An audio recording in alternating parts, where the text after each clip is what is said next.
Hi, and welcome to an episode of the Jet Rails podcast. I'm Robert, your host, and today we're going to be talking about insights into B2C and B2B e-commerce for the year that we're now in for 2021. We're going to be touching on a variety of topics. I'm really lucky to have with me here today a couple of industry insiders who have a vast array of different information and experience. And so we've got Ted from the Kenzium team, Shannon from the Vertex team, and we're going to see where today's conversations take us, because these are gentlemen that I'm used to sitting down at trade shows and just, I can't think of a conversation that I've had with either where I didn't learn a ton. So with no further ado, Ted, would you do the honor of being the first to introduce yourself? Yeah, sure. I'd love to. And thanks for having me, Robert. I really appreciate it. It's good. It's been, I realize I haven't seen you in person for a year, maybe. I don't know. So it's crazy. It's absolutely crazy this last year that we've been through. And I really applaud. I was part of a podcast about 4 weeks ago, and it was a really cool opportunity to look back that I otherwise wouldn't have taken. And, we don't do enough of that stuff. But, it's really, I really just applaud the innovation that I've seen with folks like yourself, folks, Jet Rails, and, making these things happen, right? Because I'm not a guy that makes these types of things happen. And I come out of the experience and it's just awesome. And, it's cool. And I know it takes a lot of effort to get these things set up and get people scheduled. And you're like 30 or 40 of these in. And it's cool. And I'm hoping a lot of that continues, as we start to come out of COVID at some point in the near future. But I know today we're talking about a lot of themes. What I like to call the next normal or the new normal is a way that I've heard it put. A lot of the impact that we've seen in the industry. Kenzium, our organization, we've been around for about 14 years, and we focus on two sides of the business, from a digital standpoint. We have a commerce portfolio. We do a lot of work with Magento in that portfolio. We do big commerce as well, but our Magento relationship goes back about a little over 10 years now. So basically since the inception of Magento, deep relationship. There's been such an evolution there over the past few years with Magento as well as commerce in general. And then we also work on the ERP side. So we also do, we work with a mid-market ERP platform called Acumatica, and we compete a lot against NetSuite ERP. For those that are familiar, you've got SAP and Oracle at the enterprise level. And then you've got this mid-market space, which we define as, companies usually doing between about $5 million and somewhere on the order of 200 or so on the upper end. That's how we define the mid-market.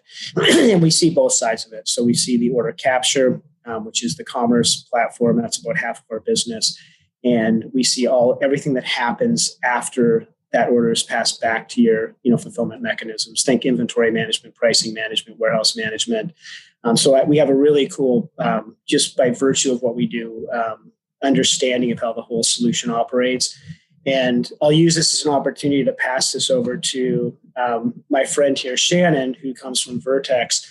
These systems that we implement they have tentacles everywhere. And we rely on strategic partners like Jet Rails and like Vertex in many of these situations. It's a big part of our strategy organizationally. And we'll talk a little bit more about, that as well, and how much more important that is than ever with, the fact that we're not going to trade shows. The partner network and the strategic partnerships have flourished and added value in a way that I never even expected, at the beginning of last year. Anyhow, I'll leave it there, and I'll pass it over to Shannon.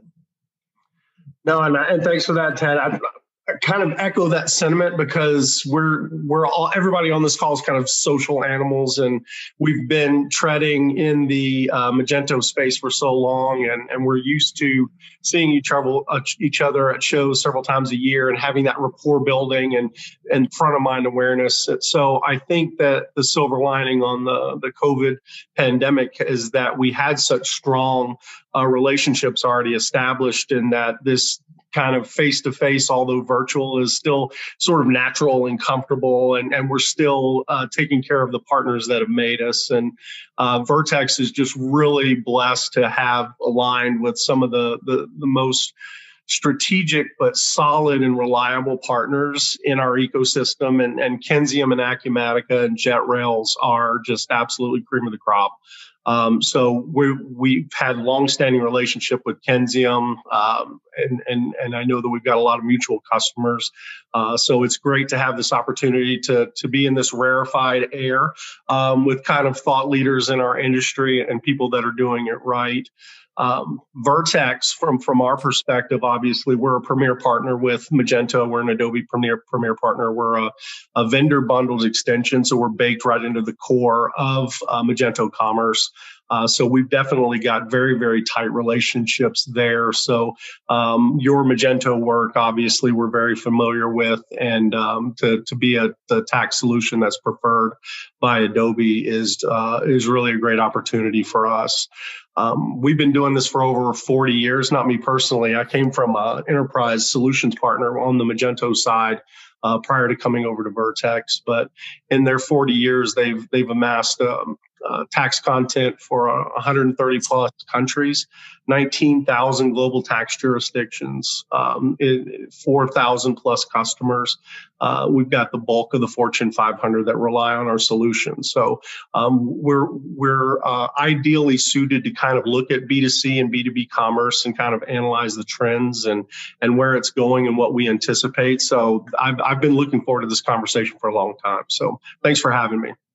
Thank you to both of you for being here. And I think I'm just going to point out that from my perspective, it's interesting that you've got sales tax management, you've got system integrator, you've got web hosting, and these are very different companies. These are very different corners of the e-commerce and the commerce ecosystem. It's interesting that Vertex and Acumatica work together vis-a-vis, great players in the market like Kenzium, and that I always like to say it takes a village.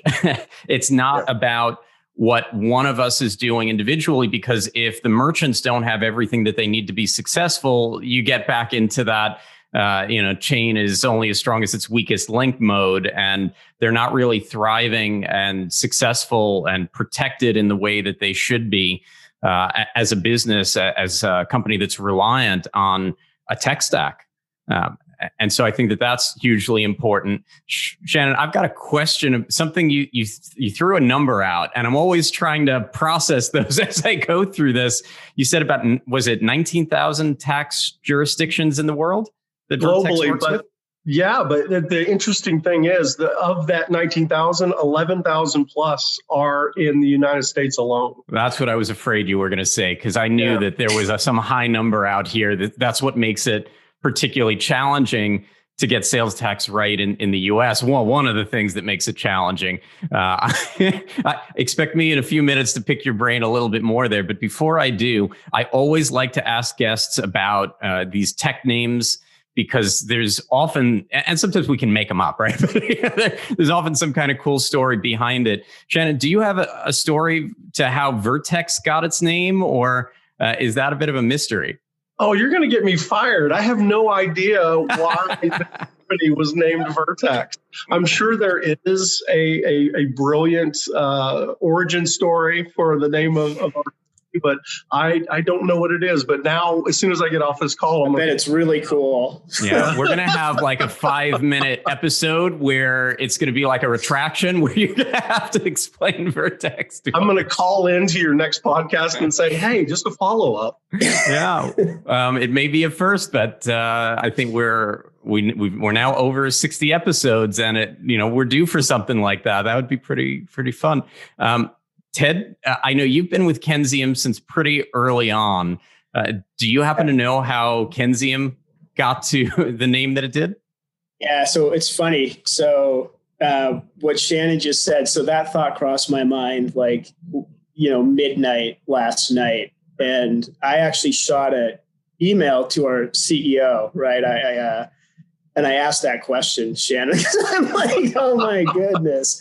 And he, not really. So the company's been around for about 14 and a half years. And it is kind of our founder and CEO was, young at the time and, a technologist. We were founded in Hyderabad, India, which is where he's from, and, Roel, and he is schooled in the US and spent a lot of time in the US and saw the opportunity, came out of kind of the tail end of that Y2K period where there was a lot of growth.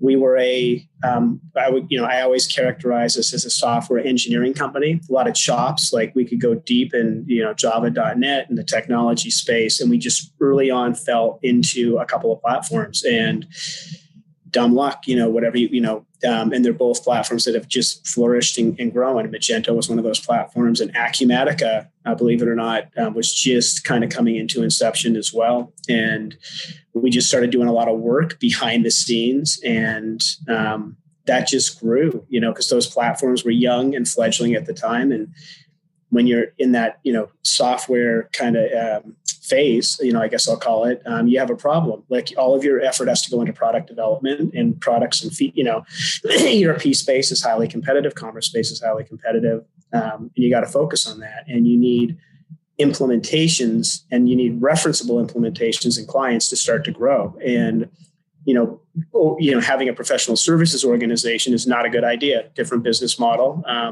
Software companies are very different. I've learned that lesson the hard way too. And we just gained a lot of, we did a lot of implementation behind the scenes. We did a lot of implementation behind our competitors that are our competitors now, as a, on their paper, to use the term in the industry. We were subcontractors basically. And about 5 years, organization's been around 14 and a half, about 5 years ago, we saw a lot of success on both sides. Roel and the other partners at Kenzium decided that it was time to go direct to market in the US. And they started to build up a US presence. And he still lived here. And I was like employee number 3, I think, in the US at the time. And this is going back almost 5 years now. And, now we're about a 300 person organization. We've got, well over 60 folks in the US. All of our PMO is US based, tech leadership, sales, marketing, all that. And I was just, that's when we really just started to grow our presence as Kenzium. And we went through that whole, process as an organization. And in that, somewhere in there, I did ask him kind of where, the name or the moniker came from. And he said, there's not really a cool story. I said, is there anything memorable about it? Something cool, funny, maybe. Give me anything. Yeah. And he said, dude, give me something. Right. And he's like, not really, he's like, the focus was always on the business. He's an entrepreneur at heart. And it was really about, there was a lot of excitement just to grow the business. And they were looking for a name that sounded cool, really. And then you do the URL checks, right? Like, gosh, damn, that's not harder available. Than ever, of course. Yeah. Well, at Acuity Group, I was part of that. Like that name was the spelling of Acuity, ACQ, which isn't how you spell Acuity. Acuity was a function of the URL that was available or not available at the time. That actually drove like the final choice of the name of that organization, right? Which is not atypical because there was a land grab for URLs at the time, if you remember, and people were stealing URLs like Coca-Cola and then charging Coke $100,000, for the rights to it. And there were no laws at the time, right? So all that's kind of, you can't make money doing that anymore. But Kenzium was a name that was just, it had a ring to it. It was different. And, and they kind of just rallied around it. And that's pretty much the story. The funny kind of side note is when I was talking to our Magento channel rep a while back, he said, we were having dinner, me, him, and our CEO. And he said, I always thought it was, like a mineral, like that I had never heard of, like aluminum or radium or so, like, I don't even know. That's not my thing. But I'm like, yeah, it does kind of sound like that. But anyhow, there's not a whole lot more to it than that. And then the brand is like these brands like Google, when Google, like, who thought that was a good idea? And here we are, and it's a household name, right? Like, so there is a mathematical term, Google, that's spelled differently. And, maybe a play on that, and but who knows that, right? There you go. Yeah, but it's like, it's so funny because at the end of the day, it's just the name kind of the company kind of makes it's a function of the organization and kind of what you do with it, right? And the name kind of, it kind of grows with that, or it doesn't. And anyhow, so yeah, I don't have much more for you than that. No, that's pretty cool. Well, it's interesting. I've seen a lot of that growth of Kenzie in my years in the industry. And that's tremendous. I mean, being at 300 some odd employees now, I think the team has grown to. And I think it's interesting seeing Acumatica similarly grow in the same similar time span. That if I saw correctly, they're hosting their annual summit at the Wynn in Las Vegas because they outgrew their previous space. I actually thought it was pretty exciting to see that. Yeah, they're scheduled for July. So I hope that, that people are traveling by then and things are good. I want to be optimistic about it. Yeah, same here. They're going for it. But they've outgrown the space. The growth has been phenomenal. Shannon, I have to tell you, like when I was first introduced to Vertex 4 years ago, I'll never forget this. I think Scott was giving us an enablement session, right? And I didn't really know you guys. And he talked about the 9,000 like different tax jurisdictions. And I never thought about it, right? Tax, it's like, I know it's important and it has to happen. I had no idea of the complexity of it. And like there's like a zillion jurisdictions and they're changing all the time.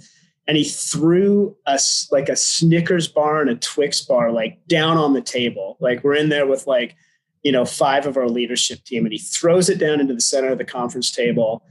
And everyone's like, what's up? Like there's a PowerPoint presentation up. And he's like, what do you think the difference is between these two products? And we're like, nothing. Like they're candy bars, like no. One has nuts. It's a different tax rate. So one has nuts and one has a cookie in it. Twix. It was a Twix and a Snickers. And he explained to us like all of the way the rules are constructed and how complex it is, right? Like the cookie has to have a certain amount of flour in it to be considered a cookie. And the nut. And I'm like, and I've never, ever forgotten that. Right. And he's like, that's just one example. I have a million other examples of the complexity of tax. Mm-hmm. And that's kind of the moment when I was like, okay, so this is something we need to plug into because I never want to be involved in that business. Right. And it's just super important to our clients. Right. Because, when you start to look at the impact as they continue to expand and get into these different tax nexus and, man, if you don't have that stuff nailed, and it was the real eye-opening experience that we have partners that do that stuff. They know that stuff. They live and breathe that stuff.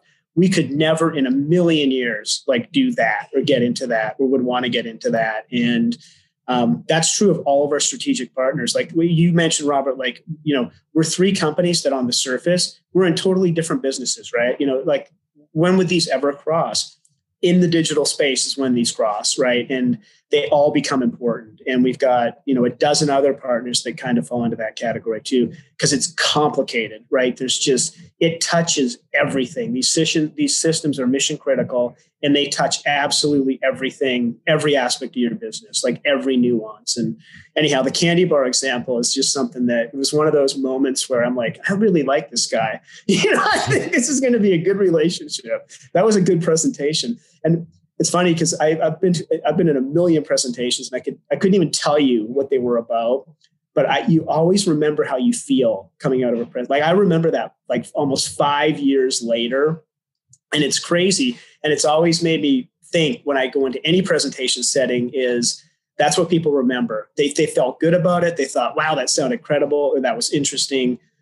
Rarely will they remember the content, right? But it's one of those. It's a crazy example of how all of these components have to come to bear for our clients to have a fully functioning solution, right? And JetRails falls in that category too, or it doesn't work. Like if none of these components work, none of it works, and it's just man, like it's a crazy ecosystem that we live in. And I never would have thought, I am so grateful we had these partnerships in place prior, because who knows what would have happened. It's easy to fall back on this and get on a call like this because we're all friends. I mean, we all see each other, and that's true of all of our partners. And if we didn't have that basis and that baseline, I don't even know, how do you establish a partnership on Zoom?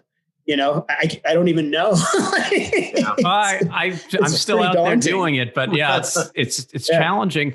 But there are things that happen behind the scenes that not everyone sees. Like if we have between the three of us a customer that's having a problem, rather than leave the customer holding the bag, like I don't think it's our problem, right? That you go figure it out. We actually get on the line and we look at resolving, and we look at what could we do better next time. And, sometimes there are challenges there, but we all genuinely, we know we're going to be in the industry a long time. Most of us, we've moved around a few times by now through the years as things have evolved and the industry's evolved. And we genuinely care about merchants and businesses and seeing growth. And I think that's where a lot of these relationships really stand up. It's people that really want to have an impact, that care about the end result. It's a people business. It's so funny to think of tech as a people business, but in order to make things really work as seamlessly as they do, on the customer facing, right? That there sometimes has to be a lot of work that's happening behind the scenes to get everything working like a well-oiled machine. And Shannon, I'm going to dive in a little bit with sales tax because Ted got to, and I'm a little jealous because I want to make sure that we do all the sales tax conversation here between Ted and I, and we're going to leave you out here. But, I felt the same way learning about sales tax jurisdictions, which is such a strange thing to hit on, that mentally understanding that in New York, if you buy clothing, shoes, if you're spending over or under $200, the sales tax is different. If you're in a particular jurisdiction, you could be in the same state, same city, same county, and two sides of the street. It's a different tax rate in the same zip code because there's some watershed district or something else impacting one and not the other. And that to try to get this right, you need to really be charging sales tax, by this granular level, looking at addresses and things, that it's always changing and that the laws are changing. So thinking more about 2021 and what's going on, what is challenging these days? Because I imagine that there are just so many businesses that have been diving into e-commerce on a higher level, and that's got to be causing some problems from that perspective.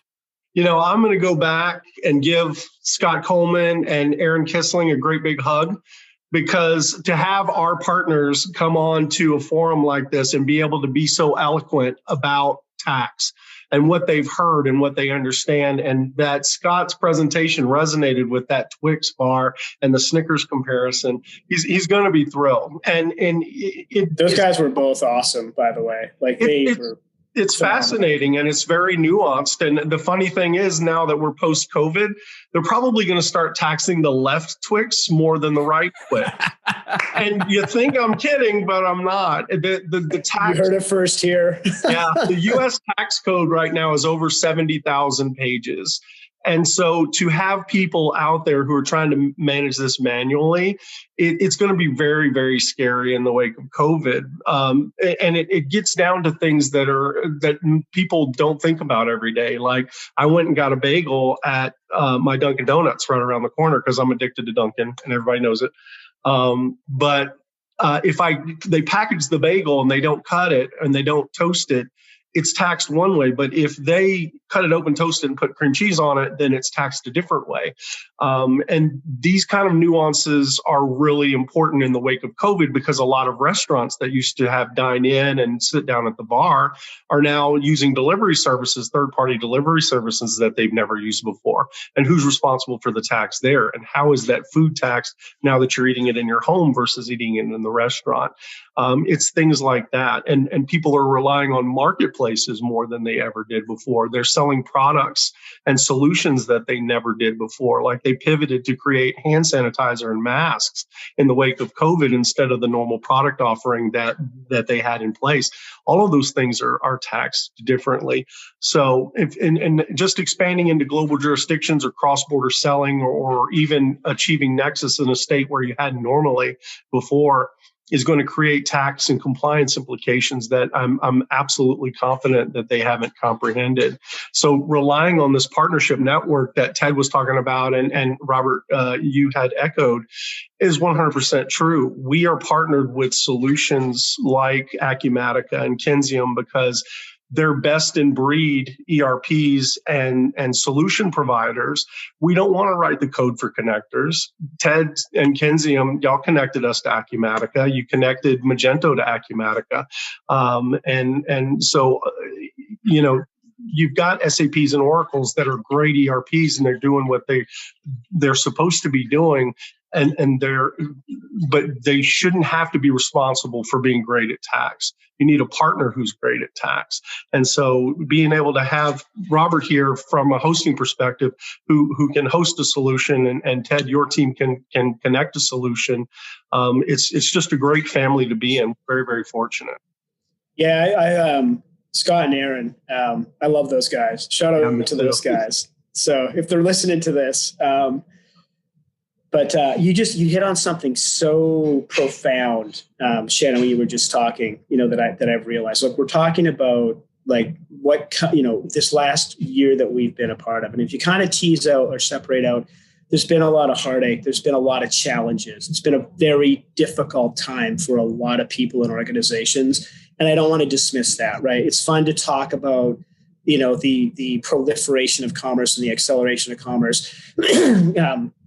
I don't forget that, there's a lot of, there's many other things, and God forbid if you lost someone in the process, right?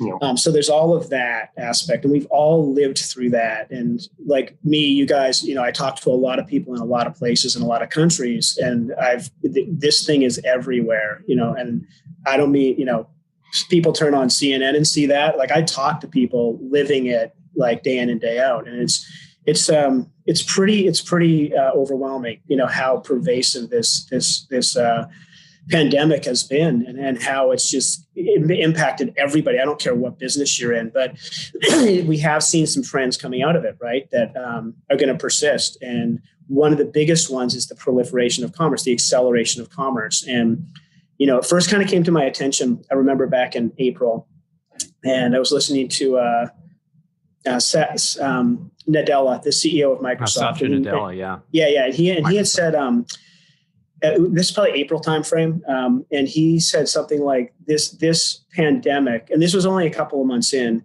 has accelerated our business by 2 years. Like it's accelerated like every aspect of our business, the way we sell, the way we provide support, the way, it was really novel to me at the time. Like looking back, I didn't know I'd be working at home for a year and everything else that's happened, but it was pretty profound when I look back on it. Like he was right. And at the time I'm like, I don't know. We'll see. We could be out of this thing in the next week or the next 2 weeks.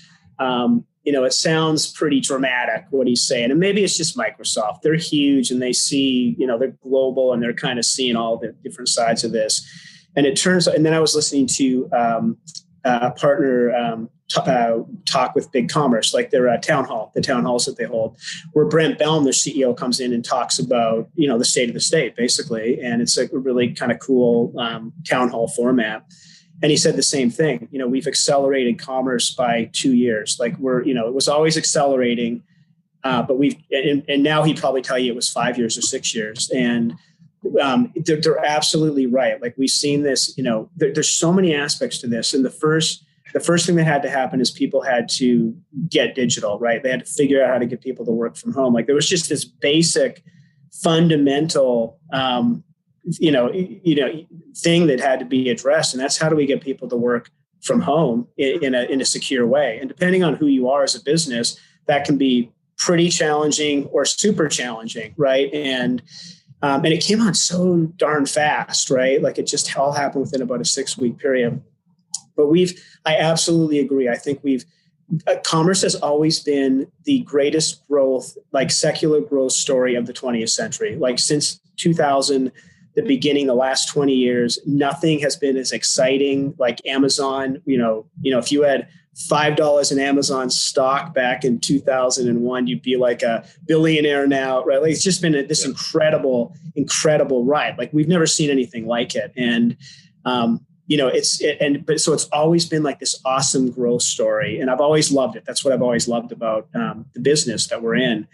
And, but we have definitely seen an acceleration in digitization. And that goes for the ERP side operationally. And that, if you didn't, like this is the end of on-premise software, honest to God, like this is the death knell.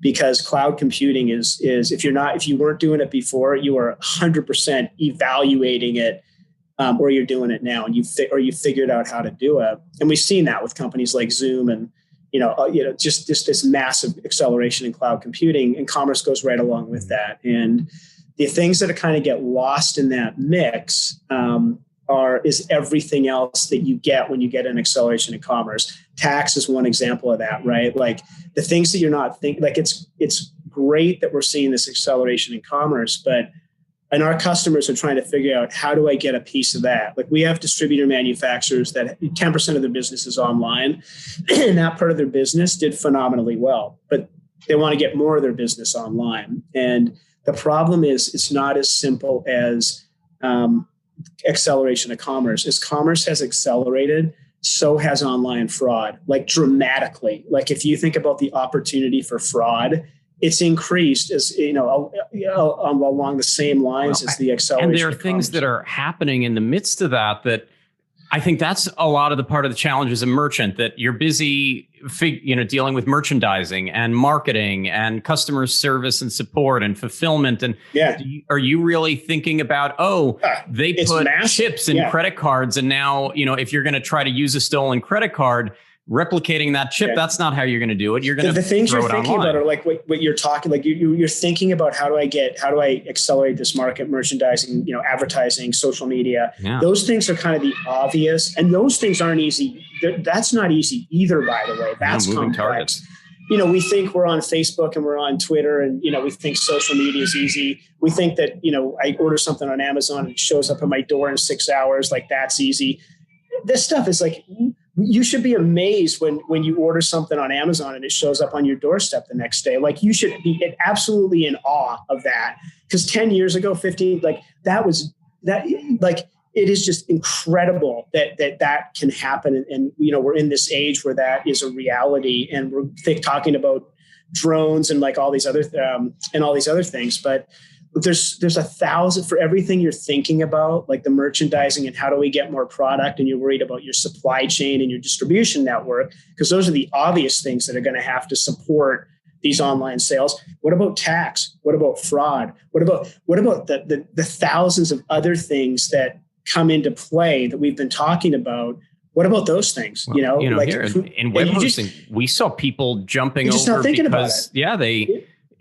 they outside of the normal issues that merchants don't always give enough attention, like security and and speed and other things, scalability became an issue. That traffic went up, and seems they needed easy, right? something Like that was going to accommodate. Yeah, it just seems so. Like we're so used to this world where scale. Like we had supply chains that shut down. We had customers that could not get product.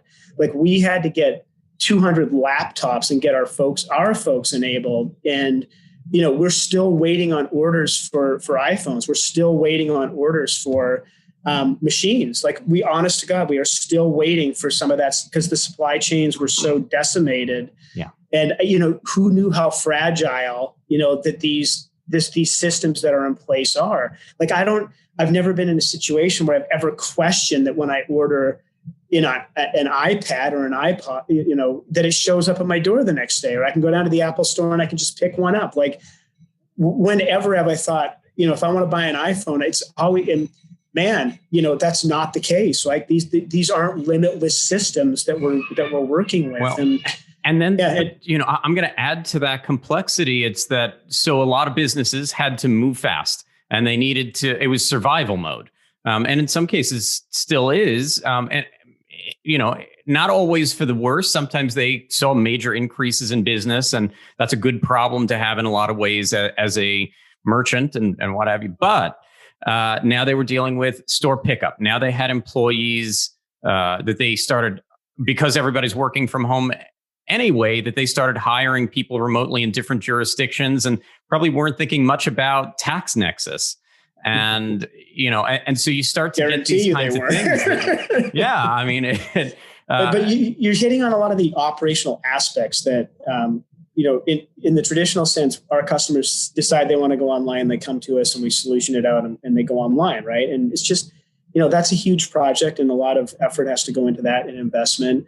But, who would have thought that you have to deal with, like you're talking about, like your distribution network and your suppliers and in-store pickup. Oh, well, we'll just use inventory that we have in store. And, oh, wait, we can't go into the store. Wait, we can't have people. Wait, there's all kinds of ramifications to our employees if we do that. So how are we going to source this stuff? All our stuff is sitting in stores, right? Our warehouses are shut, our third-party logistics providers, they can't get the product that we can't get either, right? We can't go to another country and get it. We can't. This is everywhere, so there's that aspect. And there's pressure because consumer expectations are changing. And they're super high. Thanks, Amazon. I want to start. We are so spoiled right now. God, there are people who throw fits on airplanes because the Wi-Fi doesn't work, and you're talking about a metal tube that's miles above the earth. We're a society that has to have it now. We have to have exactly what we want, and I think Amazon has completely contributed to that, much to their benefit. I'm a Prime member and I always will be, but you see kind of Shipageddon come out of the COVID holiday kind of nexus together of where even Amazon wasn't able to hit their Prime delivery targets. And, in a microcosm like Texas right now, where I live, we've got the snow that shut everything down. And I was trying to explain to a 6-year-old what happens to a supply chain when the trucks can't get in to Walmart to restock. Yeah. The shelves don't get restocked and everybody's guilty of that too. You walk into Walmart and it's like, why are all the shelves empty? It was like, it's scary. Like, it's downright scary. Like, I never thought I was, prone to be like, you hear the stories like product supply chains. I'm like, come on, I'll pay more for it, I'll pay the $20 for the toilet paper. And it's like, you can't get it. Like, I'm like talking to the CVS guy, like behind the counter, like, hey, could you hold a 4-pack for me? Like, I'm a good customer. But it's almost like you're getting back into this mentality, this hoarding mentality, like this whole, like, it was crazy. Like, you're almost in this mentality, like there's a real fear. Like, I felt that, like, I'm like, holy moly, like, should I be stocking up right now? Like, my wife told me that 2 weeks before. I'm like, come on. And I'm giving her, I'm like, what, do you want a bunker? Should we do that whole thing and arm up? And then 2 weeks later, I didn't ever say anything because I'm too proud, or whatever. And I'm like, this is scary stuff. Like, this is like really scary stuff. And I felt that for probably the first time ever in my life. And it just goes to show you. And like you're talking, Robert, there's concentric circles, right? There's the distribution of your product and where you're going to get it from and source it. But then there's like, tax has to happen. Shipping has to happen. Fraud protection has to happen. Like, all these things have to happen, and they're all constraints. And that's where this system that we kind of have, these partnerships that we have, that's where I say they're just so incredibly important. And, hopefully this has opened our customers' eyes up to how complex, some of this stuff is and can be, and how important it is to have reliable partners that you can count on, right? Like, it's not a question of what's cheaper. It's like, who can I count on? Like, I'm going, who can I count on? Like, this isn't the time that I want to mess around with saving a few dollars. This is the time where I want dependable partners, and I'll pay for it. And that's right. I couldn't agree more that a lot of the challenge as a merchant, what I hear consistently, it's not that people can't get over that something went wrong. There's a lot of moving parts. And if they've been in the industry for any amount of time, they understand that this API can have an issue, or that, that system can go down, AWS goes down, Cloudflare goes down. I mean, it doesn't matter, the bigger you build it, the more redundant. There's always going to be some tolerance there for something, at least maybe not in the moment, but they'll come down from that upset as they're getting yelled at by their customers. Maybe not in the moment. That's okay. But I think that's maturity talking there. The secret is when people come together and they say, look, here's the root cause analysis. Here's what actually happened. Here's how we're going to work together and make sure it doesn't happen again. Everybody's good. We find that people, some people come to JetRails and save money. Some people come to us because they're not happy with the support where they are. And,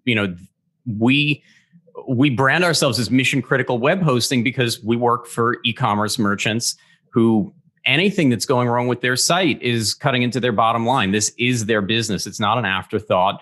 They need to know that they can reach us by phone, by email, whatever it is, 24/7, and very, very quickly get resolution. And that's what we do differently, that we provide flexibility. And I think that that's often that when you first get into the business, you often look at in a different way of calculating cost of ownership. That, you might look at the short term. I find the same that I love SaaS, software as a service, and, a lot of these natively cloud solutions. But if you have a complex store, and you're going to start paying a lot of third-party apps, and you're going to start scaling and seeing those costs go up, and you're going to have a lot of conflicts and challenges and limitations because of it. And you start looking at opportunity costs, and you start looking at support costs for trying to engineer your way out of a box because you're boxed in. And so it really does depend that there are users that are absolutely going to thrive with a more defined solution. There are users that are absolutely going to thrive in open source. And in some cases, it even comes down to things like data privacy, that if you're using 30 apps, do you know what those companies are doing with your data and what's actually happening behind the scenes? How much trust do you have to have, and how much risk are you taking? That a lot of these things that there's, as a merchant, you just want to figure out selling something. It's so true. Like, I love that you said that, because there's this propensity. I saw this really interesting study by Deloitte, came out a couple of years ago on the ERP side, and they listed the top 10 things that buyers are thinking about in priority, what's important to them the first time. They do first time ERP, excuse me, and then they do second time buyers, first time buyers, second time buyers.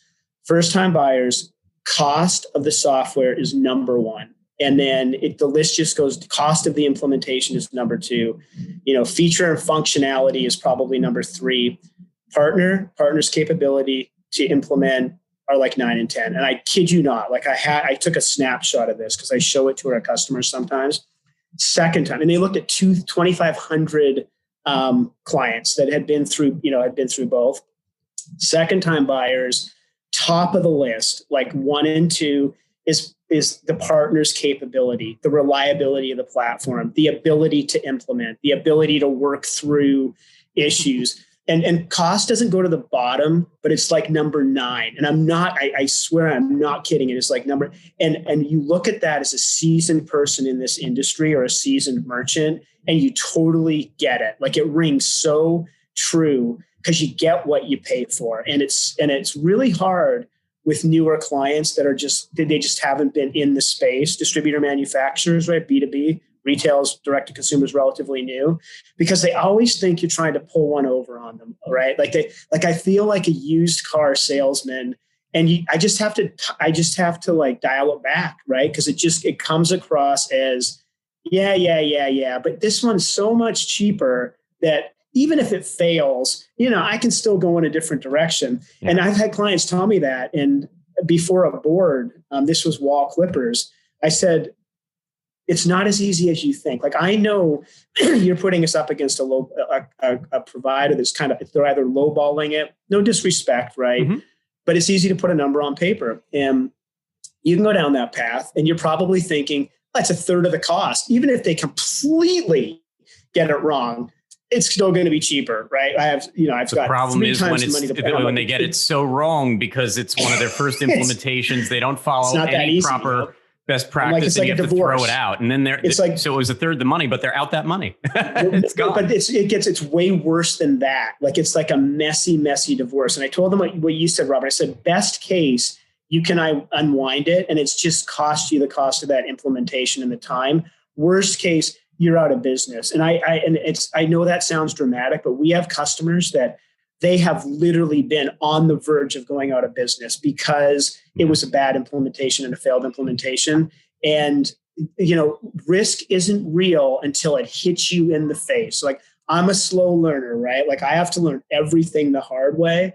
And when risk becomes real, when you can't get the site up and you are just losing business and orders and customers, and they're telling other customers that your site sucks and you can't get product out the door and you're unreliable. And that's going out on all the social media channels. And if it takes you 3 months to dig out from it, or whatever time period to get what you actually need, that's a painful time period. If you can think about all the customer equity that you're just throwing out, you cannot always recover from that situation. And it's just really hard to tell someone who's just immature from a buying perspective that this is the truth. Like tax, you get hit with a lawsuit and you're like, how come nobody told me? Right? I'm getting audited. And states have money to chase you with. It's like the IRS. Endless amounts. They print it, right? Yeah. That's a whole nother discussion. I think we've all probably been in business long enough to have run into that person who implemented cheaply the first time, and when they get to you all the time, and they need to be rescued, it is like dealing with an abused spouse. It's like dealing with someone who's coming out of a bad relationship, and you've got all these pitfalls and trust issues, and at that point they want things in a contract that you can't reasonably give them. They want guaranteed SEO rankings and things that, It's so we have 8 of these rescues that we're deploying right now. And Shannon, in every case, like they have swung, the pendulum has swung so far in the other direction. And it's crazy because they want like a fixed bid for the next 5 years, right? And you're a therapist. You are literally trying to detonate these landmines that have been left by someone who's not you. They don't have your reputation. They don't have your track record. They come to you and they start to try to harness you. And I don't blame them. They're shell shocked. People literally lose companies. They lose jobs. People there are professional ramifications for doing this wrong the first time. And if they're given the opportunity to rescue it, they get very passionately defensive about what that rescue is going to look like. And somebody who tries to initiate that much control over standards and processes that your company has, and they're your success metrics, right? This is how we do it right. This is how we build it right. And we can't have somebody come in and take that level of control over a development, because it's not going to be what it is that you want in the end. You're going to break our business practices and our models, and we're not going to give you a solution that's typically ours and is typically successul. And just being in this business, trust us, like we know. Yeah, exactly. But you hit on it's like trust the process, but it is really challenging unless they've had that experience. Coming out of that experience is also they're also our best customers, because as we do build trust and credibility, it's a daunting task. It's funny. They've been burned, and they're not, once they've found a happy place. Yeah. They've been burned, but jobs are on the line. Like Shannon's not like, I asked my team, like, what do you think is most important to this client? And they'll say integration to their ERP system, or I'm like, and there's all kinds of answers. I'm like, here's what's really important to the person we're talking to. They don't want to get fired. Okay. They don't want to make another bad decision. I swear to God, like that is the most and that's where you just start the conversation with, you're not going to go, you're going to be safe. You're going to be safe. Like this might not do everything you want out of the gates. It's not, your site's not going down. You're not going to be at risk from a fraud standpoint, from a tax standpoint. If you're working with this team, we'll figure it out. Like to what you said, Robert, like anyone that comes in and says, we're not going to have any issues, and that's why you want to go with us, just stop talking to that guy. right? Someone that comes in and says, we are definitely going to have issues. You're writing code. We're going to work. We're writing code. Yeah. We're going to be finding bugs 5 years from now. But we will be here to work through it with you. Like, there's no question that we're going to have issues, and some of them are going to be significant, but we have the experience to deal with that. You write War and Peace, write all that code and try not to have a missing punctuation mark somewhere, something happening that has a real implication. It's tough. Yeah. In my decade in the agency space, there was a recurring theme that those that didn't take the proposal that I put in front of them over price, they would come back. And there were two problems that they had at that point. After we, let's say, did some code analysis and figured out that it would cost more to try to salvage what they had, which was a recurring theme. It was, number one, now the money that they'd spent was out of pocket. And so they were looking for ways to get it cheaper than our initial proposal because they had already spent money, as if I had a magic solve for that, which I can respect being the position that they were in. It is what it is. They were there, and it's not that they can't ask it, right? But there's no magic solve for it. But two was time, because at that point they were so much farther behind in their business plans, and let's say that they were getting closer to the holiday shopping season, Black Friday, Cyber Monday, or to some other important time for them, or something else Store falling opening, apart. Yeah. And so now they were in a rush and they had less money on hand.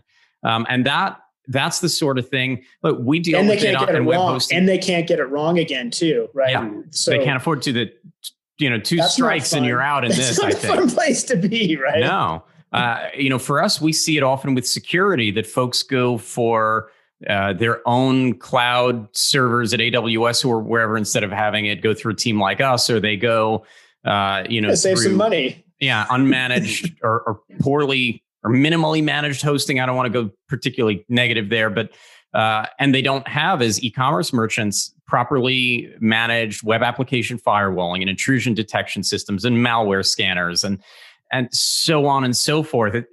It's not just having an SSL. And so they think, I've got a PCI compliant payment gateway, and that's going to cover me. And well, no, because when the site's hacked before that point and they replace that, and it's just a jumping off point to some other junk or whatever other, it's having that mindset of, first, what do I really need to thrive and to sleep well at night? And what does that cost? And, at that point, they could decide, do they want to do that themselves and get, their own vendors for this and that and the other thing? Do they want to go through more of a managed service like a JetRails? And I think the same here, that, people can go and get random developers to build this and do that and not really have more. A guy. I hear that. We've got a guy. Yeah. You can imagine. It's like a running joke internally. I'm like, they got a guy. So, there's no documentation for that guy. There's okay. And so anybody else takes a look and it's all spaghetti code and it's a mess. And so, they never know actually, since we keep going down memory lane, I'm going to ask, how did you two actually get into e-commerce and ERP? Was there some kind of an interesting, because I'm just enamored by the conversation today. Well, I can start. I had my own consulting company, and my wife was going to divorce me if I didn't get off the road.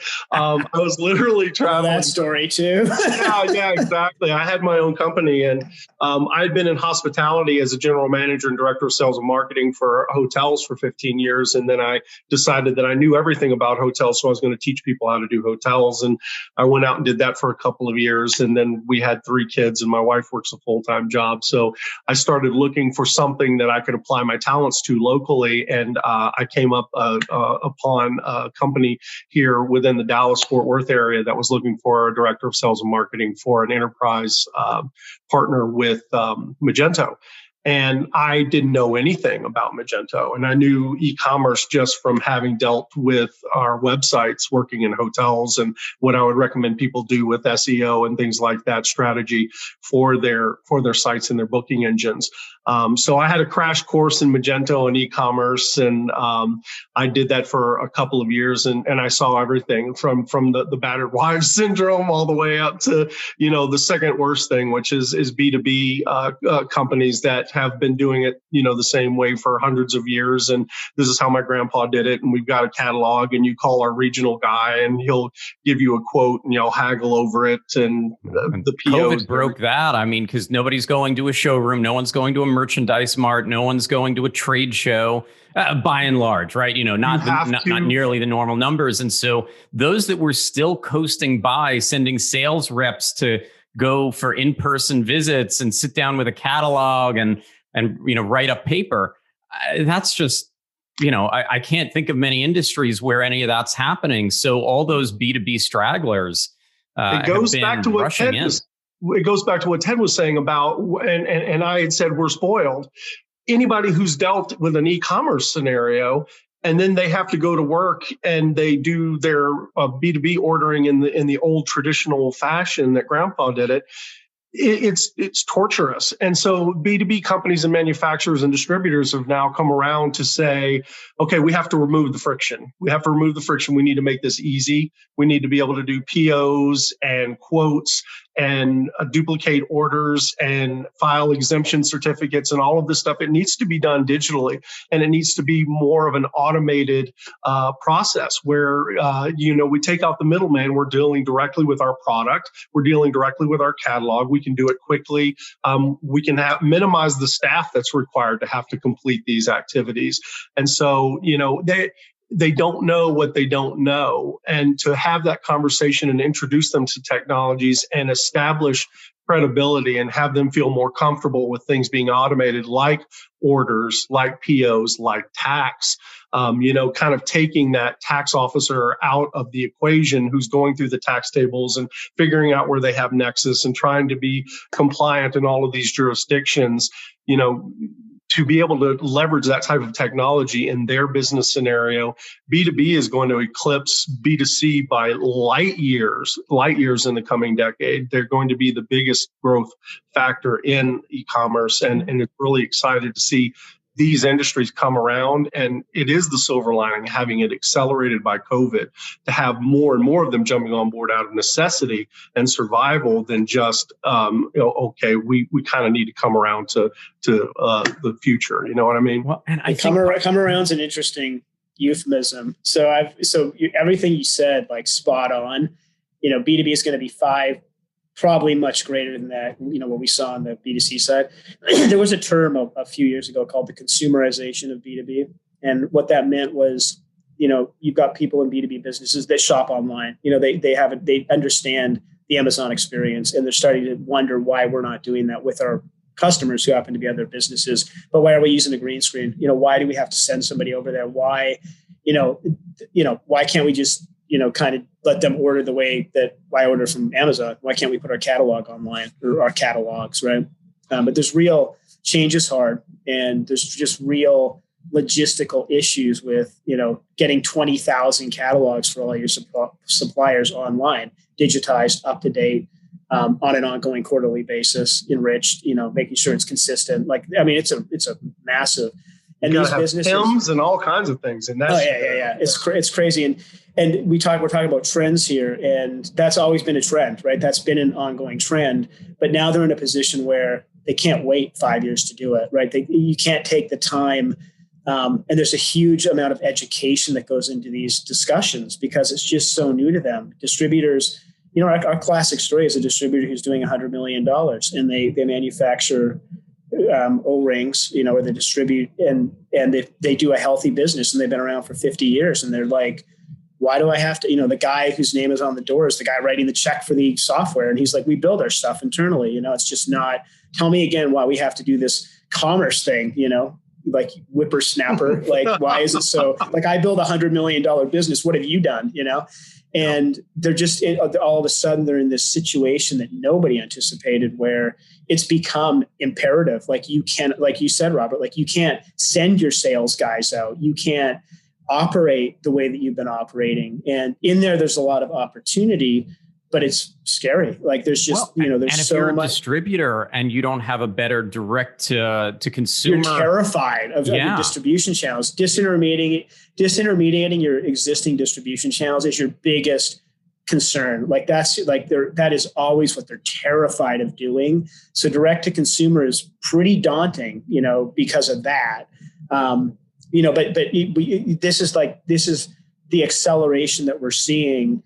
And this is where they just need so much help, because everything else we've talked about, like, you're just scratching that. They're worried about, if I go direct to consumer, is Grainger going to be mad at me, right? Like, are they going to come? That's 30% of my business. Are they even set up to do it, because they're not used to selling ones and twos of items? And, and then it comes down to, but, the little, hardware store around the corner isn't prepared for the bigger investment into e-commerce. They've got a local following. Getting it right for them might be more difficult. And sometimes it's meeting in the middle. It's, can the distributor make the sale, and can the local store fulfill it perhaps? Or, because that's a better model. And I think this is you and I can talk about these models. They don't think of it like that. Like, they don't understand that there's other options. Yeah. And that's the scary part, like process, technology, and organization, right? The roles, the people. Those are the three pillars of, that's how businesses do business, and everything's process driven. I'm in technology. Technology is an enabler. If you just automate a ridiculous, process, you're just automating a problem. Like, that's not the answer. You need to go back. I came from process reengineering. There's where I'm dating myself again, Robert, because that term, some people will recognize it, some won't. But the whole idea was get your processes straight first. Look at the wait states, look at where you're losing time and money, and then people and technology. People support the process, the rules that they play within the process, and then technology automates the process.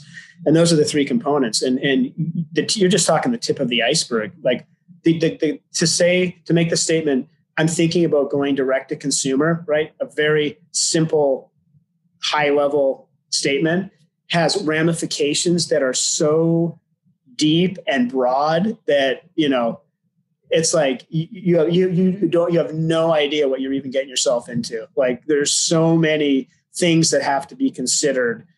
Everything that we've talked about today. So think about how daunting that is. Oh, and if you don't do this, you're going to be out of business in 2 years, right? And your life's not going to be happy.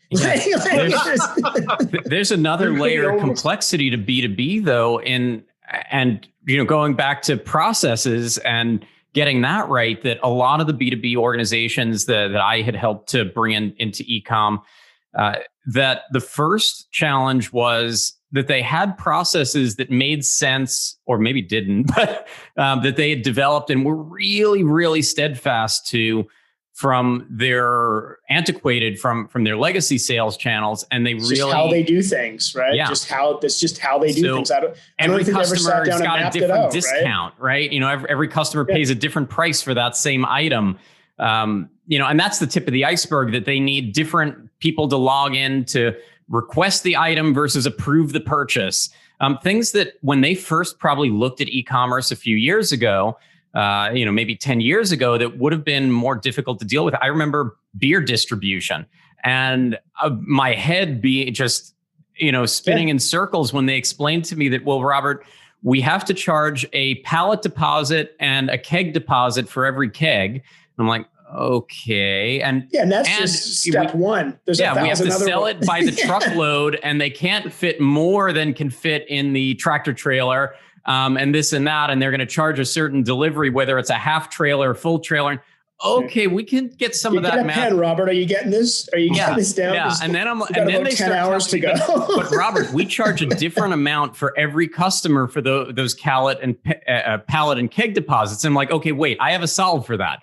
Let's just charge them all the minimum. It's going to be cheaper than coding a solution for that. Let's just charge them all. And they're like, well, no, because they're under federal contracts that, this is all regulated and this is how much they pay. And we can't go back to negotiation on that. Like, oh. Yeah, there's some very complex segmentation scenarios that go behind that as far as the hierarchy of accounts and people within accounts and who can order and how much they pay and which accounts have better discount percentages and things like that. There are definitely ways to automate that, and it really does come all the way down to just the fact that change is difficult and people resist change, but that to be able to paint the picture and explain to someone what the benefits are on the other side of that change and how much automation and benefits that their organization will take away from that is just extraordinary. And I think that the e-commerce tide is kind of shifting, and I think marketplaces are behind it a lot because people are becoming more and more accustomed to, I can buy the same product at dozens of different places. I can buy it online. I can buy it in different stores. I can do it at Walmart. I can do it at Amazon, and I can do all of it online. Yeah. And so the D2C problem is kind of solving itself because the world is just saying, you're going to sell in multiple channels and it's going to be priced differently in a lot of these different channels. And I think the shock and awe of that is starting to wear off. But I do think there's some good old boy organizations that have been set in their ways for a very long time, and they're doing it the way that their grandfather did it. But the necessity that COVID-19 has brought about is that you're not seeing those representatives, you're not receiving those catalogs, you're not able to do handshake deals and things like that. And I think we're going to see the trend accelerate even more in 2021, which I'm calling 2020 the sequel. And new generations just don't want to do it that way anyway because they don't have time to. It's counterproductive, it's counterintuitive. And I think, even for direct to consumer, even for retailers, even for B2C, that, different shoppers, and there are a lot of ways of slicing and dicing and segmenting, every shopper is an individual, but there's a difference in how much communication people want, how they want to communicate, where they want to receive information, there's very real, everything Shannon said, 100%, like the veil's down, so to speak. Like, it's okay to talk about direct to consumer. 10 years ago, it wasn't. Like, you were having that conversation in a back room somewhere and wiping off the doorknob on your way out, right? Like that was like, you didn't go there, right? Like, God, if anyone finds out, they're going to shut us down. It's okay to talk about it now. People get it. Like, and and COVID's made it a reality. So on the plus side, it's made it a reality. Like, you go to your existing suppliers or distributors and you say, of course I have to consider this, right? Like, have you been part of this over the last 12 months? Like, we're going to go out of business if we don't figure out a way to do this. But it doesn't minimize the complexity of doing it. Like, within D2C, there's many, many different models that need to be considered, and they're all different. And there's many, many different considerations. How are you going to drive revenue to your distributors? They're the models. Harley Davidson was a client of mine, like back in the day, and they used to drive revenue from the site to the store in the zip code, or the closest to the store in the zip code. They had a model that supported that. They didn't have that many retail locations, and they only had one store at at max per zip code, and usually less than that. So that model works. Home Depot has up to 8 stores in a single zip code, right? Yep. Which is arguably way oversaturated, right? But it's a whole different issue, right? Like, how are you going to, and if you can't align everybody, because the issue I still see with distributors, they view online as a competitor to them. They don't view it, and part of that's change, part of that's just the mindset. But if that's something that's going on in the organization, it's incredibly counterproductive, right? It's incredibly hampering to getting this to work. So show them in real terms how you're driving, how this is benefiting them, right? And that's just a part of this process, but it's one aspect out of a million that have to be considered. So I totally agree with the theme and the trend, 100%, but it doesn't minimize what it takes to make it happen, right? There's still 1,000 ways you can mess it up, like as you're trying to get there, right? Yeah, there's trial and error. you need a series of good case studies of people talking about their pain points prior to automation and digitization and going into an e-commerce type cycle versus what they were doing and what their fears were during that process and who they hurt along the way. Because there are people within the organization that are on the sales or account exec side, a lot of personnel that handle the redundancies that are required if you're manually doing these processes. And people, may lose their jobs. They change management. Digital transformation is the broader term, is the broader umbrella of everything we're talking about. Yeah. Has so many, like the change management alone is going to be your biggest challenge. Like there's no question. The technology, as complex as that is the easy part. Like honest to God, I say this with in my heart of hearts, is the easiest part of the equation. Like we'll get your system up and running. We'll get it integrated. We'll get it performing, man. But trust me. And you thought that was a big deal. That's the tip of the iceberg, my man. Like we got a lot more to talk about. Yeah. Organization. And thinking of that, I'm going to shift us to ERP for a second, because we've talked a lot about the e-commerce side of the equation and what some of those challenges look like. From the ERP, I imagine that one of the biggest challenges is that so many businesses are on legacy systems. They're, I still talk to merchants using AS400 solutions and all kinds of, dated solutions. Is it the integration where they can't get real time, where there are no fields to work with for the things that they need for curbside pickup and other solutions to match things It's together? A legacy industry. Like it's probably, from a technology standpoint, the most legacy laden, if that's a word, industry that's our system, right? Like ERP has been around since way before commerce, right? Companies were using, order management and inventory management are things that had to happen.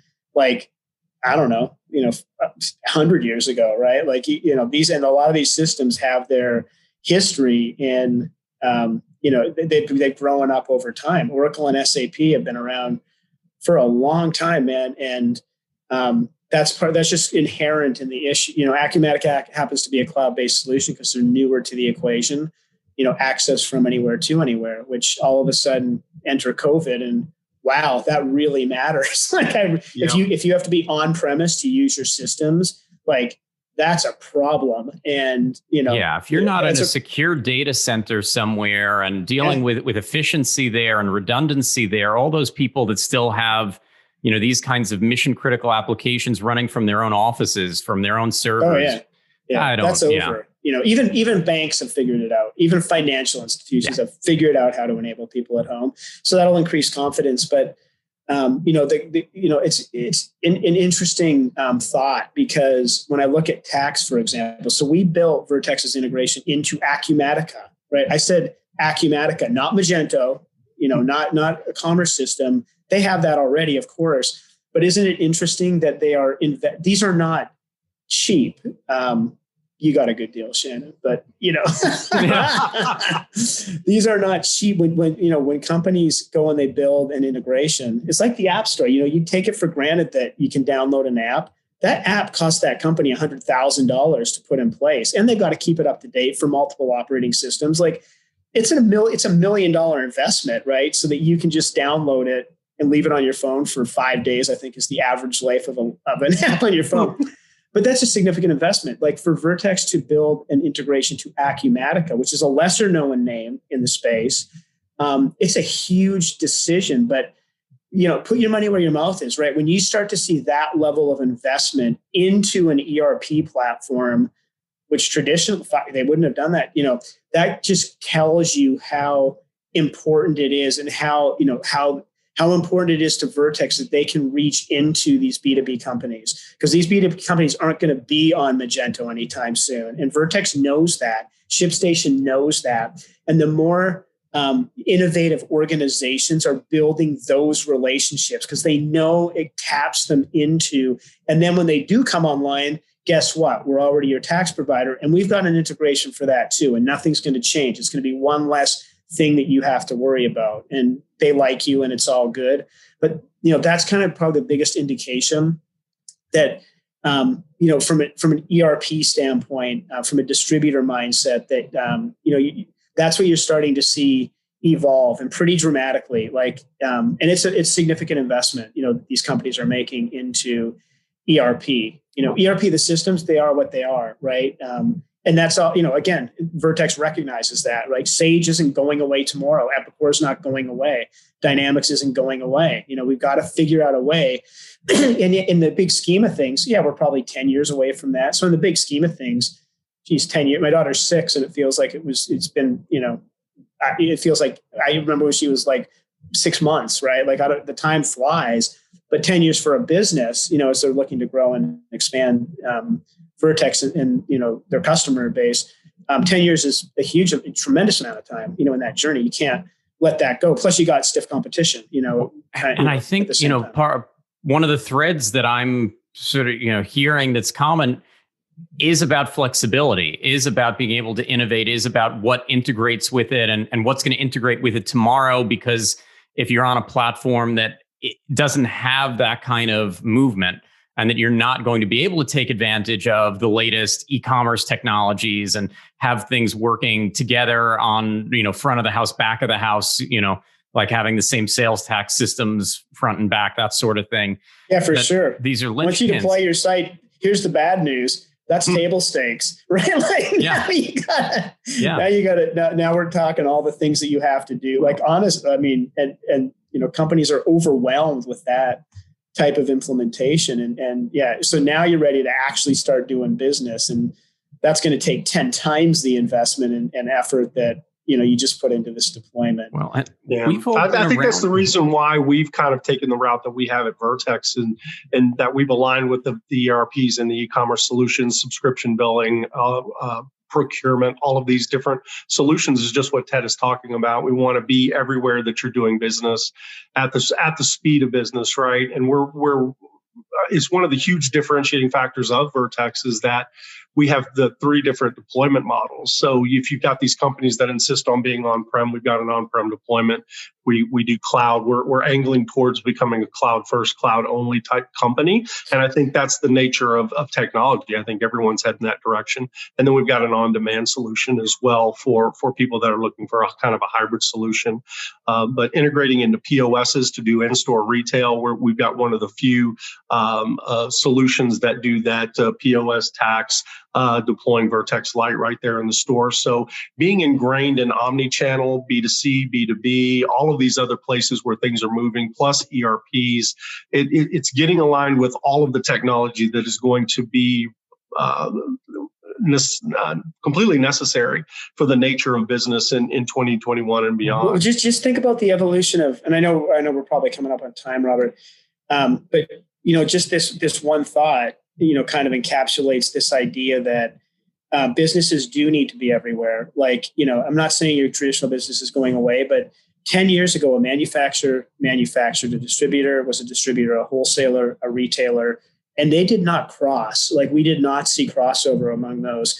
And the average conversation I walk into, they're a distributor, they're doing some level of manufacturing, they have a 3PL, they've got a concept of distribution centers, they're fulfilling out of stores, they're looking at direct to consumer, they're in marketplaces. That is just, that is just the way it is. And you need partners that can carry you into that model, right? And that's easier said than done, right? That takes a lot of innovation and forethought and true investment. You guys could just be a tax company, right? Where I send you my tax return, right? You could keep doing that, right? But then you're H&R Block, right? You're never going to evolve into the type of organization that you can be if you're not making those innovations. And it takes a lot of time and effort and energy, man. It takes a lot of effort. It's daunting sometimes, but it's exciting. And I'll just answer the one question you asked that I didn't answer, Robert, is that's why I do it. I love the technology and I love the impact that we can have to businesses. And I mean that very sincerely, because we can have a very, very dramatic impact on business, good or bad, right? And that's kind of the responsibility part of it. But that's why I think that's a lot of the fun. It's a motivator for those of us in the industry. Yeah. We see the impact that we're having in such a short period of time. We don't have to wait generations for it. It's cool to be part of, right? Cool. It's just cool for me to be a part of that. And that's what I like about it. Yeah. And, thinking about that, we've all been in the industry different lengths of time, but we've all spent a lot of time around some variation of, we could slice and dice the numbers a little differently, but the mid-market, so there are those, Fortune 500s that have, huge resources, and they've got, one playbook that they can use and set of tools and things. You've got the solopreneur, these entrepreneurs that want to get started, and I don't know, they're just drop shipping products that you can get from a million other places, and they're spinning up a $29 a month account with a SaaS platform, and they haven't really reached much of a crescendo there. Model. If anyone tells you can make $1 million doing that, you got to run the other way. It's multi-level marketing all over again. It is not. It does not work. It's good for Shopify's stock price. I mean, no offense to anybody, but that it is. Yeah, they sell the dream. Yeah, it totally is. And I actually have some Shopify stock. I guess in full disclosure, it's done very, very well over the last year. It has, and I expect it'll continue to. I don't have many doubts about it, but thinking about it from the mid-market look, businesses that are, or big commerce for that matter. Yeah. It's done phenomenally well. Businesses that are up and running. They have some operating capital. Let's say that they're already into maybe the low millions or what have you, tens of millions in online revenue, or maybe hundreds of millions. They're not those multi-billion-dollar corporations, but they're also not just starting up with, whatever they can scrounge. They've already got some cash flow and such. What's changing for them overall? I mean, we've touched on things like curbside pickup. We know that they've got to watch out for sales tax changes because, municipalities are broke and money's got to come from somewhere. We know that there are different things happening. I'm seeing more focus on ADA compliance, on GDPR, CCPA, and other things that are happening to keep consumer information safe.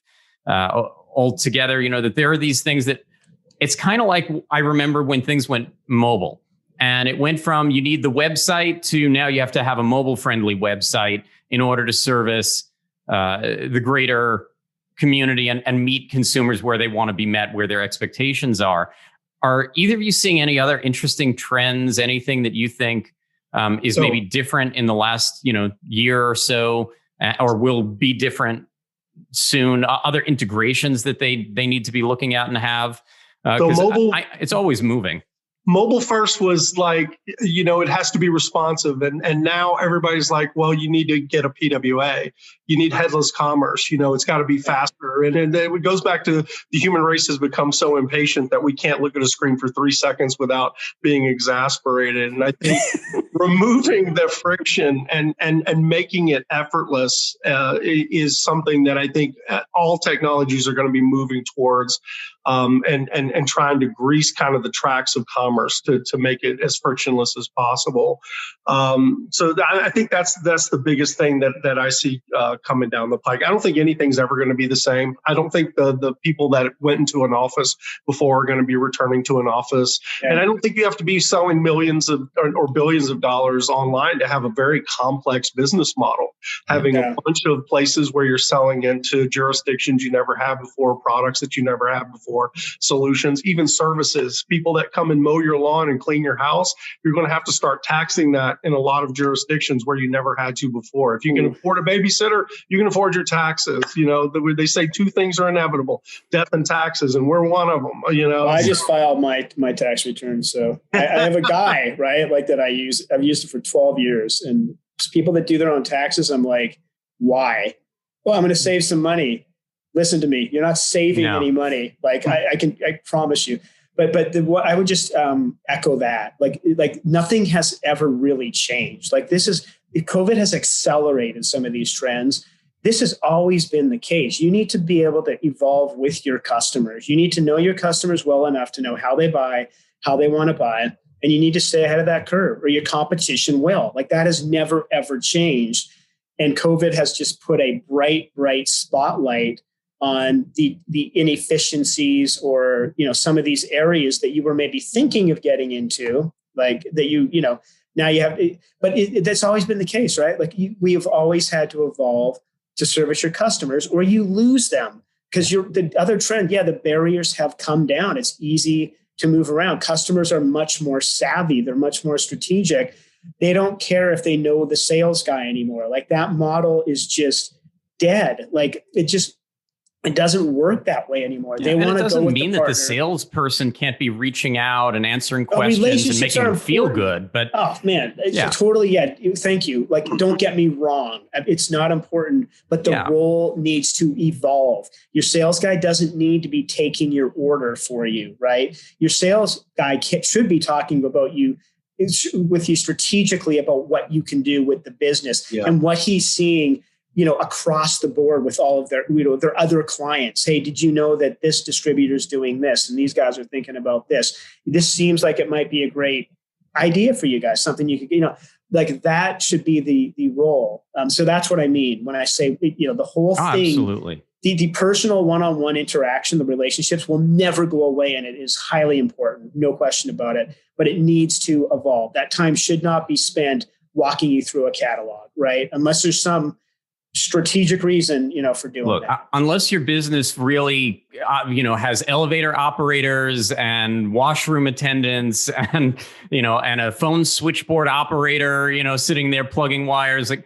this is one of those things that I think we can all agree, toll booth workers, all sorts of, there are things that have to evolve because it makes no sense for society, for the consumer not to, and at some point, I think as you digitize more, you can get better control of your supply chain and better visibility. You can get into forecasting and things that are otherwise difficult. There's tons of benefits. There's just so many benefits that come of it. But at the heart of it, that's what it's really about. Servicing your customer in a, don't think that you can just rely on the relationship. That's a disservice to your customer. You are not doing right by your customer if you're, in fact, you're just using your customer, and it's just not sustainable, right?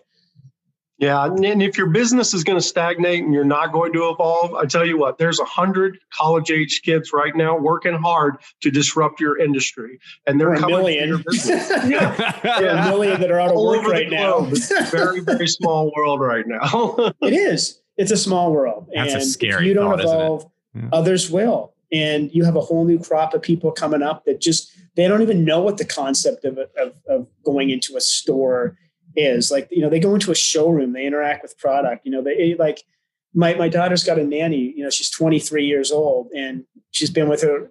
She doesn't even think like her concept of it's just entirely different than mine. Like it really is just entirely different. Her natural go-to online is just for everything, right? And how she interacts and like the whole thing is just, I could never even begin to comprehend. I just need to sit down and listen, right? Because I'm in technology, and it's real.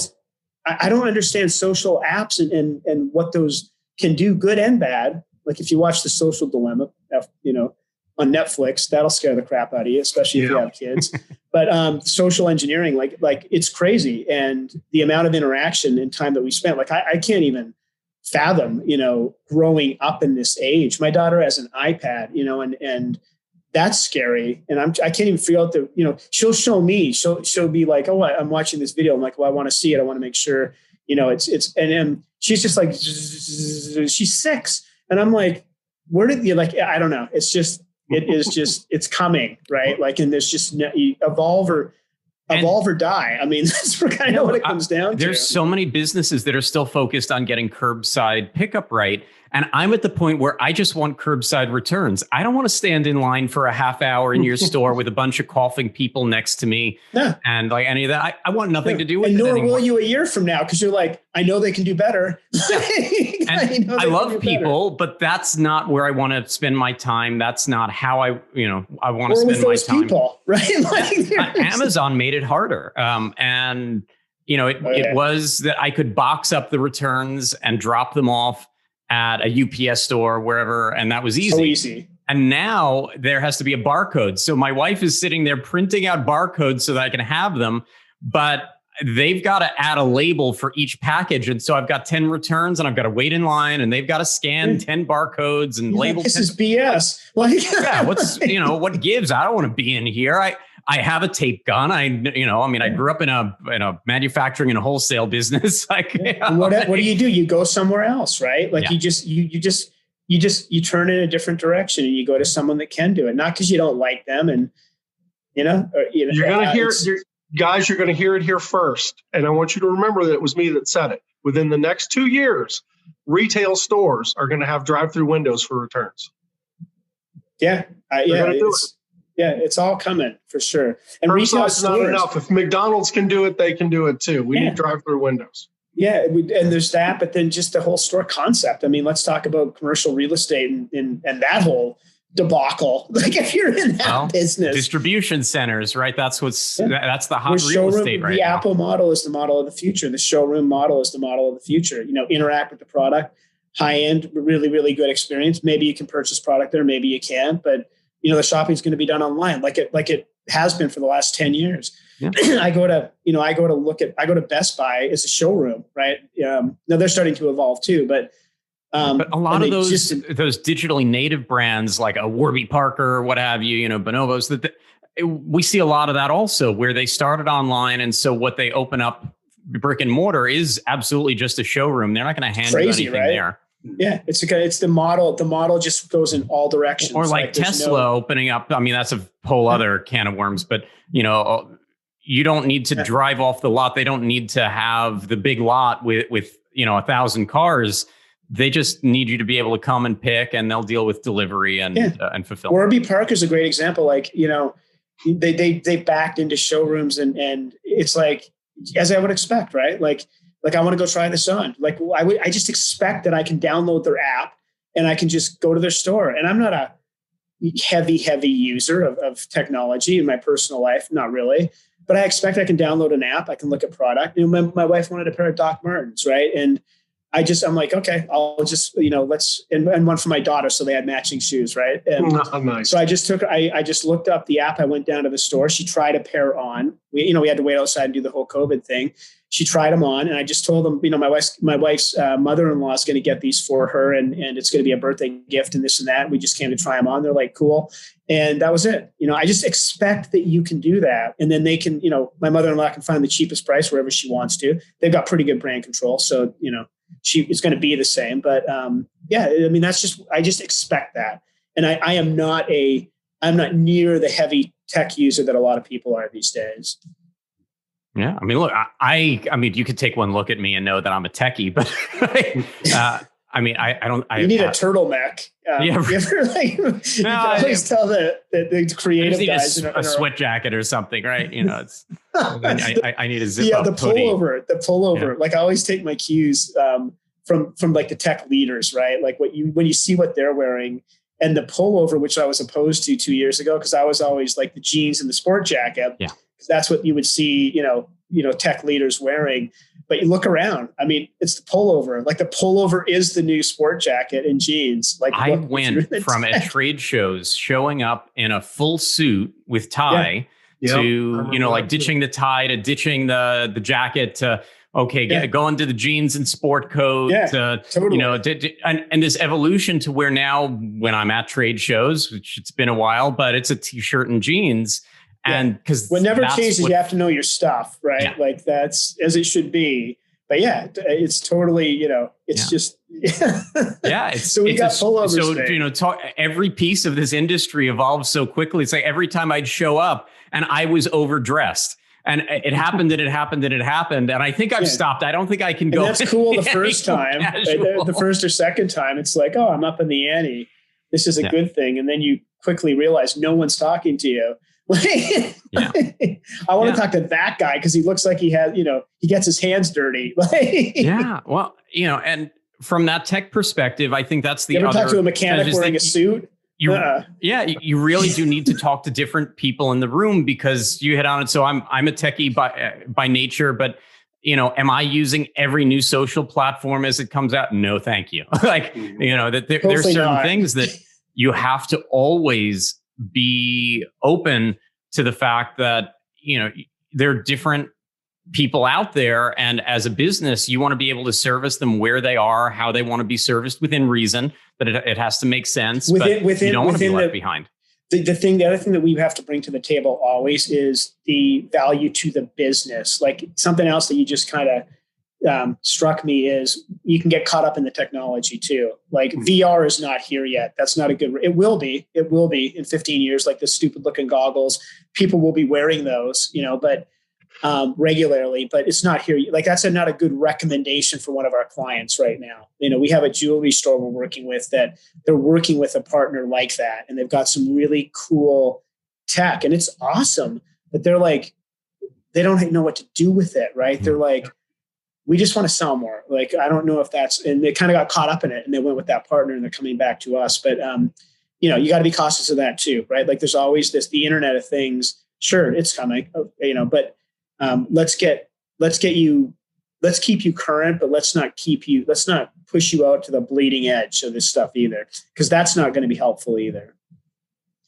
Yeah, I think artificial intelligence right now and predictive machine learning and kind of predicting where your audience is going, what trends they're looking at, the type of products that they want to see, how they want to buy, how they want to be marketed to, all of those things. I think right now that is, as much as it's still in its infancy, it's kind of in a sweet spot right now because it's spooky. I will go on an app and look at like Subway and pick out my favorite sandwich and order that. And then anytime that I turn on my internet browser for the rest of time, there's that meatball sub that I looked at and bought. I'm just, how are you doing this? It's amazing. They find you where they live. And when do you jump in, right? Like PWA, you mentioned Shannon, huge interest of mine, right? For so many reasons, right?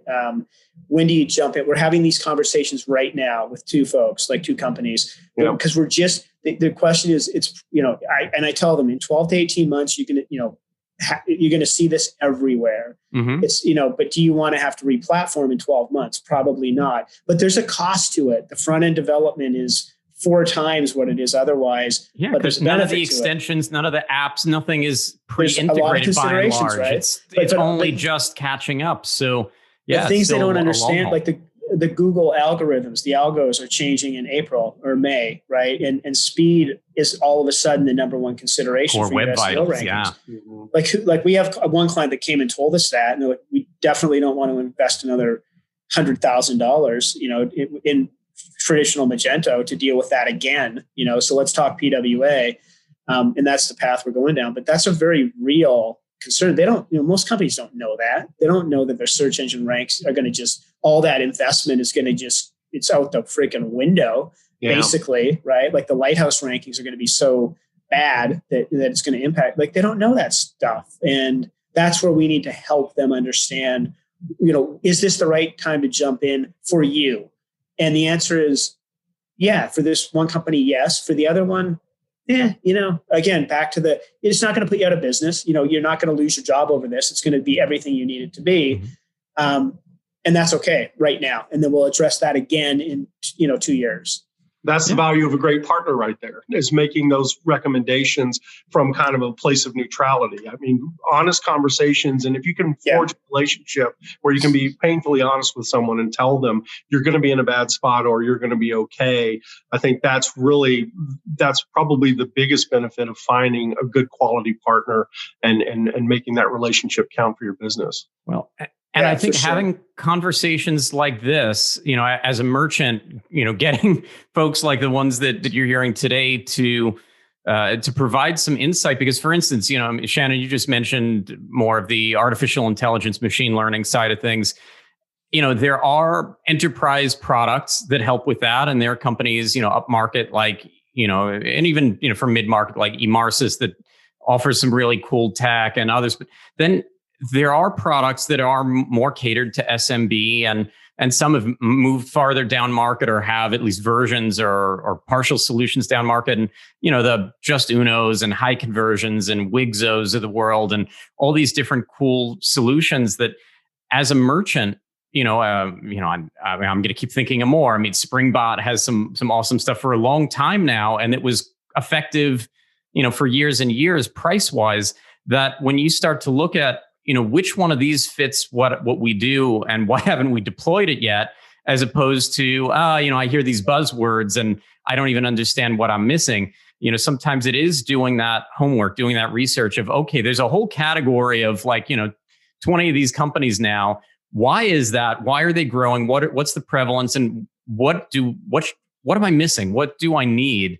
I love sitting down and having a good conversion rate optimization conversation and looking at, a website and saying, like, you've got these 10 different areas that are ripe for improvement. And no, you're not going to move on all 10 right now, but what are the top 2 or 3 that you should be looking at next quarter? And then let's come back to the list again. What? Yeah, there's just stuff like that if you're not having that conversation, like I said, it's not build it and they will come, right? That's just not the way it works.